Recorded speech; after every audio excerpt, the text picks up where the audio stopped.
بسم اللہ الرحمن الرحیم۔ السلام علیکم۔ سٹوری البم میں خوش آمدید۔ جائے وہ ہاسپٹل کے احاطے میں بنے لان میں بیٹھی ماما کو دادا ابا کی ساری کیفیت بتا رہی تھی۔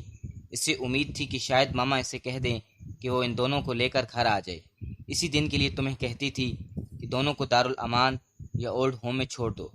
چائے کا کپ تھامتے ہوئے وہ ماما کے سخت لہجے اور سخت دل کے بارے میں بھی سوچ رہی تھی۔ آپ کا بہت شکریہ فواد صاحب، آپ نے اس مشکل وقت میں ہمارا ساتھ دیا۔ میرا خیال ہے کہ اب آپ گھر چلے جائیں۔ ویسے بھی ڈاکٹر صاحب کہہ رہے تھے کہ اگر کل صبح تک طبیعت ٹھیک رہی تو ڈسچارج کر دیں گے۔ وہ واقعی اس کی مشکور تھی۔ وہ چائے کا کپ لے کر سامنے بیٹھ گیا۔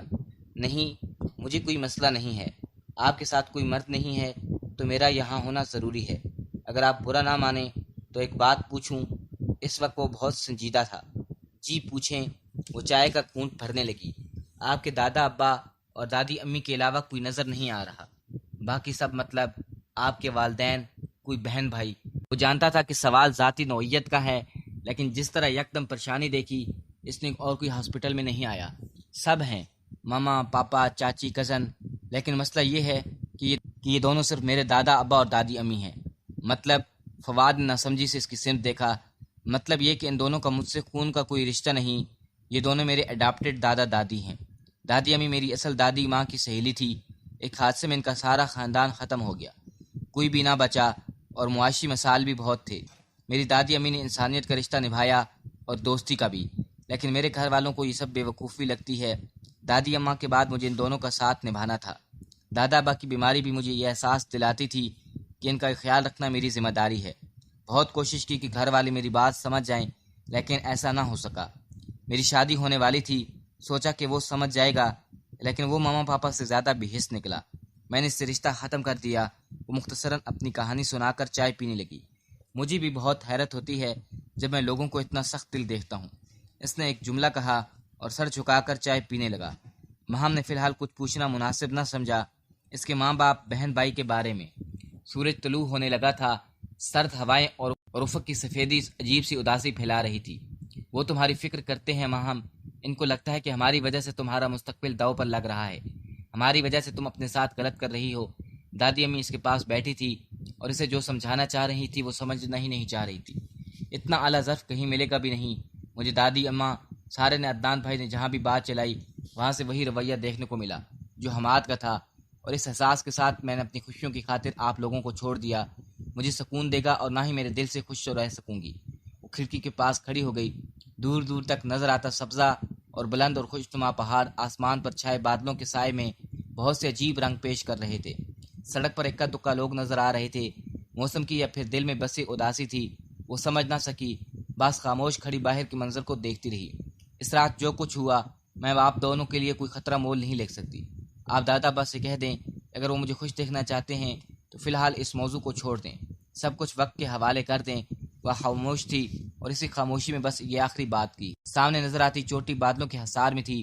موسم کے رنگ یکدم بدلے تھے۔ ٹھیک ہے، دادی اماں اٹھ کر چلی گئی تھی۔ وہ دادا ابا کی عیادت کے لیے آیا تھا۔ وہ چائے لائی۔ دادی اماں اور دادا ابا صرف اس کی فیملی کے متعلق پوچھ ہی رہے تھے۔ جی منگنی ہوئی تھی، میری اور پسند کی منگنی تھی۔ والدین حیات نہیں تھے۔ بہن انہی دنوں بیوہ ہو کر میرے پاس آئی تھی۔ میری منگیتر کو میری بہن فرح کے میرے گھر آ کر بیٹھ جانے پر اعتراض تھا۔ وہ چاہتی تھی کہ میں اپنی شادی سے پہلے اپنی بہن کو بیاہ کر رخصت کر دوں۔ میری بہن اور مرحوم بہنوئی کی جوڑی ایک مثالی جوڑی تھی، دونوں میں بہت محبت تھی۔ وہ اپنے شوہر کی محبت سے دستبردار ہونے کو تیار نہ تھی۔ اسے اتنی جلدی بھلا کر نیا گھر بسا لینا بہت عجیب سی بات تھی فرح کے لیے۔ میں خود بھی اسے وقت دینا چاہتا تھا۔ میری منگیتر کی والدہ آئے روز عجیب غریب رشتے لے آتی تھی۔ فرح ڈپریشن کا شکار رہنے لگی۔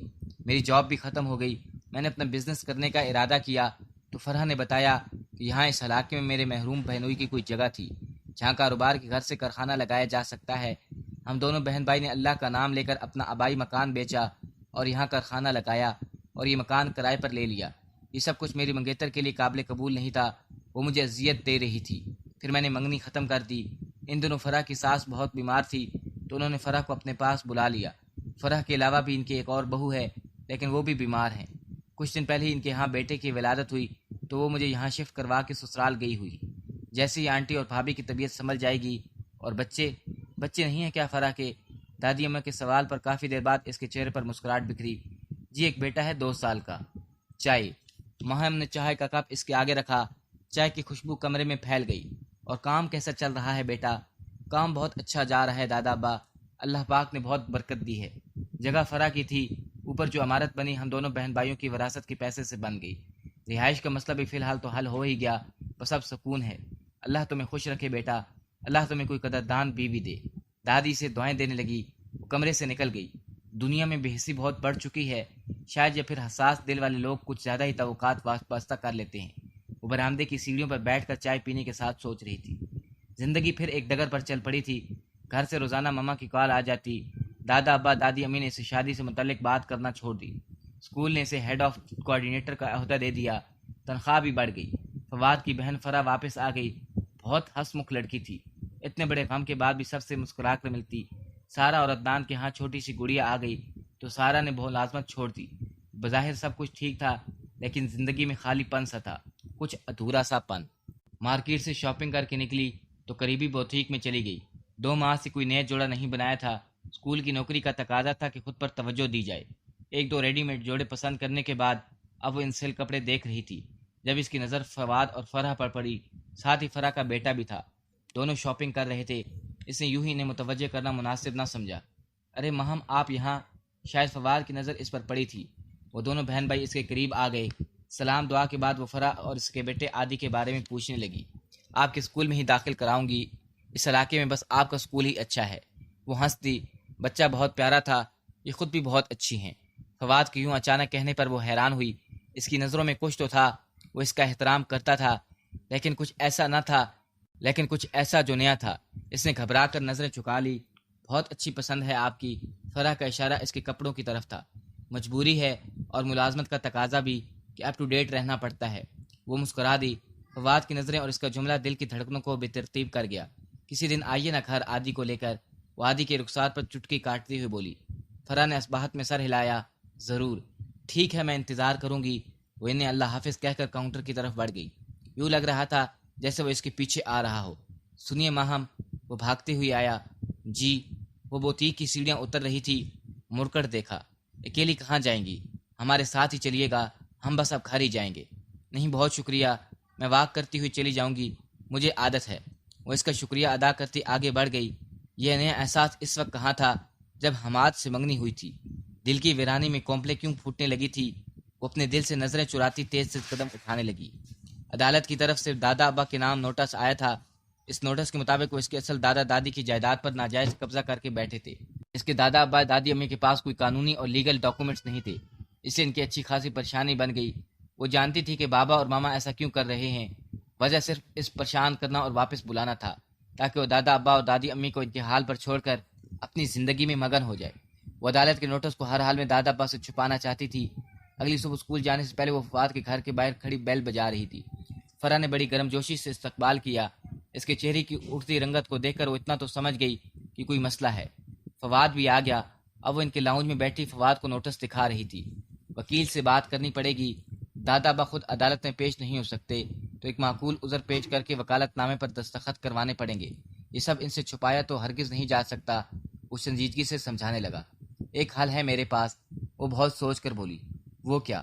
وہ دونوں بہن بھائی اس کی پریشانی میں واقعی پریشان نظر آ رہے تھے۔ میں کرائے پر کوئی مکان لے لوں، اپنی سیلری اور دادا ابا کے ماہوار پیسوں سے ہم لوگ آرام سے افورڈ کر سکتے ہیں، کوئی مسئلہ نہیں ہے، لیکن میں عدالتی مسئلوں میں الجھنا نہیں چاہتی۔ وہ روحانسی ہوئی۔ فواد اس کی پریشانی کو دیکھ کر اسے سمجھاتے ہوئے بولا، فی الحال ہمیں یہ سمجھنا چاہیے کہ آپ کے گھر والے کسی بھی صورت ان دونوں بزرگوں کا بوجھ اٹھانا نہیں چاہتے اور آپ کو بھی اس ذمہ داری سے نکالنا چاہتے ہیں۔ اس کے لیے وہ کچھ بھی کر سکتے ہیں۔ آپ نے ٹھیک سوچا کہ مقدمے بازوں میں کچھ پڑھ کر کچھ ہاتھ نہیں آئے گا، الٹا دادا ابا اور دادی امی کی عزت نفس مجروح ہوگی۔ وہ اسباہت میں سر ہلانے لگی۔ ایک اور حل ہے میرے پاس۔ وہ کیا؟ اس سے کچھ تسلی ہوئی۔ آپ اگر اپنے گھر اپنے ماما بابا کے پاس چلی جائیں تو دادا ابا دادی امی میرے پاس بھی رہ سکتے ہیں۔ ہم دونوں کا مسئلہ ایک ہی ہے، دنیا کو ہمارے نرم اور حساس دل پسند نہیں، اور شاید بے حسی اور خود غرضی اتنی بڑھ چکی ہے کہ ایسی باتیں ہم جیسوں کو بہت دل دکھاتی ہیں۔ اس کی بات پر وہ نفی میں سر ہلانے لگی۔ آپ کی نیت اور خلوص کی قدر کرتی ہوں، لیکن وہ دونوں صرف میری ذمہ داری ہی نہیں، میرا اور ان کا تعلق سچ میں پوتی اور دادا دادی والا بن گیا ہے۔ آپ بہرحال ایک اچھے ہمسائے ہیں۔ کبھی سنا آپ نے کہ کوئی اپنے رشتہ دار اپنے گھر والے ہمسایوں کے حوالے کر کے اپنی دنیا میں مگن ہو گیا ہو؟ اس کی بات پر فرح نے بھی اس کا چھانا تھپکا۔ صحیح کہہ رہی ہے ماہم، میرا خیال ہے کہ تم ان کے لیے کوئی اچھا کرائے کا مکان دیکھو اور پہلی فرصت میں یہ گھر خالی کر دو۔ مقدمہ ختم کرنے کا جو قانونی طریقہ کار ہے، اس سلسلے میں اگر کسی وکیل کی ضرورت ہوئی تو ہم خود تمہارے ساتھ چلیں گے۔ فرح کی تسلی نے اس کے دل میں ہمت بڑھا دی۔ ٹھیک ہے، بس آپ پرسکون رہیں، میں بات کرتا ہوں مکان کے سلسلے میں، فواد نے کہا، اور یہ نوٹس مجھے دے دیں، میں کسی وکیل سے بات کرتا ہوں۔ ویسے تو مکان خالی کرنے کی صورت میں کیس چلنے کا جواز ہی ختم ہو جائے گا، پریشانی کی کوئی بات نہیں۔ اس کے سمجھانے سے ہمت ہوئی۔ وہ جو نوٹس ہاتھ میں پکڑے بیٹھی تھی اسے تھما کر اٹھ کھڑی ہوئی۔ میں اسکول جا رہی ہوں، کافی دیر ہو گئی ہے، بس آپ دونوں سے اتنی گزارش ہے کہ اس بات کی خبر داتا ابا کی بالکل نہ ہو۔ وہ ان کے لیے فکر مند تھی۔ آپ بالکل فکر نہ کرو، میں بھی تھوڑی دیر بعد جاؤں گی ان دونوں کے پاس، اور عادی کو بھی لے کر جاؤں گی، ذرا دل بہل جائے گا ان دونوں کا۔ فرح نے مسکراتے ہوئے کہا، ہاں یہ ٹھیک ہے، بہت شکریہ۔ وہ واقعی اتنی مشکور ہو رہی تھی۔ بہت بڑا مکان تھا، حویلی نما، 90 یا پھر 80 کی دہائی میں بنا ہوگا۔ مکان کا صدر تعمیر اس دور کی عکاسی کر رہا تھا۔ سامنے بہت بڑا باغ تھا، اس میں بہت سے درخت لگے تھے، کچھ اجڑے پھولوں کی کریاریاں بھی تھی، بڑی بڑی جالی دار کھڑکیاں تھیں جو اس باغ میں کھلتی تھی۔ بہت کرایہ ہوگا نا یہاں کا؟ وہ تھوڑا گھبرا کر بولی۔ نہیں، بس 7,000۔ اس پہاڑی علاقے میں اتنے زیادہ کرائے نہیں ہیں، اور یہ مکان پہلی بار کرائے پر جا رہا ہے۔ مالک مکان 2 سال پہلے ہی بیرون ملک منتقل ہوئے ہیں۔ اب تک مکان کی دیکھ بھال ایک ملازم کر رہا تھا۔ میری مالک مکان سے بات ہو گئی ہے، آپ 1-2 دن تک سامان پیک کر لیں، میں کسی ٹرک والے سے بات کر لوں گا۔ پہلے 3 ماہ کا کرایہ ایڈوانس دینا ہے، ان کا بینک اکاؤنٹ میں آپ کو دے دوں گا۔ فواد نے کہا تو اس نے اس بات میں سر ہلایا۔ میری ضرورت اتنے بڑے گھر کی تو نہیں تھی، لیکن ٹھیک ہے، کرایہ بھی مناسب ہے اور تھوڑی سی محنت سے ہم اسے صاف ستھرا بھی کر سکتے ہیں۔ وہ باغ کی سمت دیکھنے لگی۔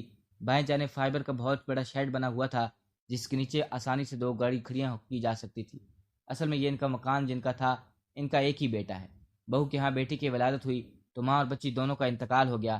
لڑکا بیوی اور بچی کی وفات کے بعد ملک چھوڑ کر چلا گیا، اور کچھ سال بعد باپ کو بھی اپنے پاس بلا لیا۔